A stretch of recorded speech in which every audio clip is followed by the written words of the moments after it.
Cari telespettatori della Tenda TV, ben ritrovati con questo nuovo contributo di racconto del Giubileo dei Giovani da Roma. Ci troviamo davanti al Colosseo e nella terza giornata in cui i ragazzi della nostra diocesi di Vittorio Veneto si sono cimentati con attività diverse. Dopo la grande emozione è arrivata con la sorpresa di Leone XIV che ha salutato i pellegrini arrivati da tutto il mondo in piazza San Pietro ieri al termine della messa di benvenuto. E allora siamo qua con Valentina che ci racconta quali sono le varie iniziative proposte per i nostri ragazzi. Sì, Beatrice, grazie. Come dici, oggi i giovani hanno l'occasione di girare autonomamente per la città per scoprire e partecipare a numerose iniziative organizzate da organizzazioni e associazioni come l'Azione Cattolica, Scout Ageshi. In particolare abbiamo conferenze sul tema della speranza e anche proposte per al tempo stesso scoprire la città. Alcuni vengono per la prima volta a visitarla, ad esempio, e queste iniziative si chiamano per l'appunto Escape City.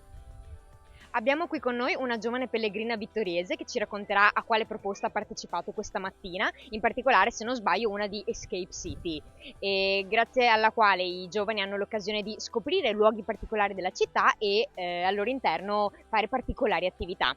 Allora, ciao a tutti, io sono Giada, vengo dalla parrocchia di Colfosco, ho 18 anni. Questa mattina abbiamo partecipato a un Escape City alle Tre Fontane, in un'abbazia trappista, dove abbiamo scoperto la loro realtà e cosa fanno durante la giornata, e mi è piaciuta molto l'attività che abbiamo svolto, soprattutto perché ci ha fatto affrontare, tra virgolette, le nostre paure di anche parlare con gli altri se non li conoscevamo, e parlare soprattutto ad occhi chiusi con delle persone che appunto non conosciamo, e secondo me è stata un'esperienza molto importante e molto bella.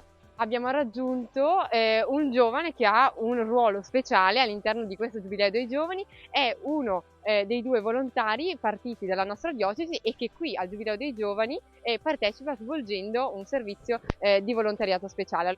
Sono Lorenzo della parrocchia di Cortancui e sono qui come volontario per la CEI e la Pastorale Giovanile Nazionale. E dal momento che è stato proposto l'idea di fare il volontariato e anche di andare al Giubileo stesso, mi è sorto il fuoco dentro di donarmi ancora di più, come hanno fatto un po' i volontari alla GMG, vivere la loro stessa esperienza, ma magari cercando di riuscire a dare qualcosa in più, soprattutto essendo in Italia, essendo a Roma, e quindi riuscire a donarmi ancora di più, guardando anche a un servizio più universale in questo caso. E noi volontari siamo chiamati a fare accoglienza, a fare trasporti, a fare catechesi come in questo caso, e soprattutto ci sarà richiesto tanta pazienza a Tor Vergata, all'evento di domani a San Pietro, quindi siamo abbastanza impegnati.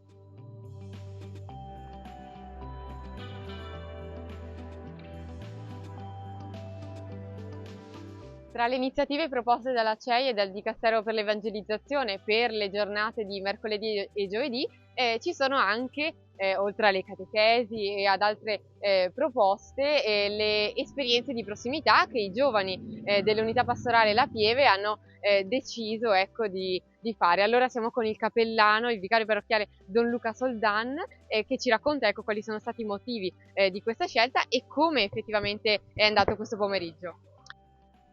Ecco, tra le iniziative che avevamo pensato con i giovani della nostra unità pastorale c'erano proprio queste esperienze di prossimità che il Servizio Nazionale della Pastorale Giovanile aveva pensato per i giovani, oltre alle catechesi appunto, per vivere un segno di vicinanza, per essere segno di speranza nei confronti di alcune realtà dove magari si toccano diverse fragilità, si toccano appunto diverse difficoltà del mondo d'oggi. Tre realtà nelle quali con i giovani ci siamo suddivisi in questo pomeriggio: la Casa di Cristian, Casa Maria Immacolata, case di accoglienza mamma bambino gestite dalla Caritas di Roma, e la città ecosolidale gestita dalla comunità di Sant'Egidio.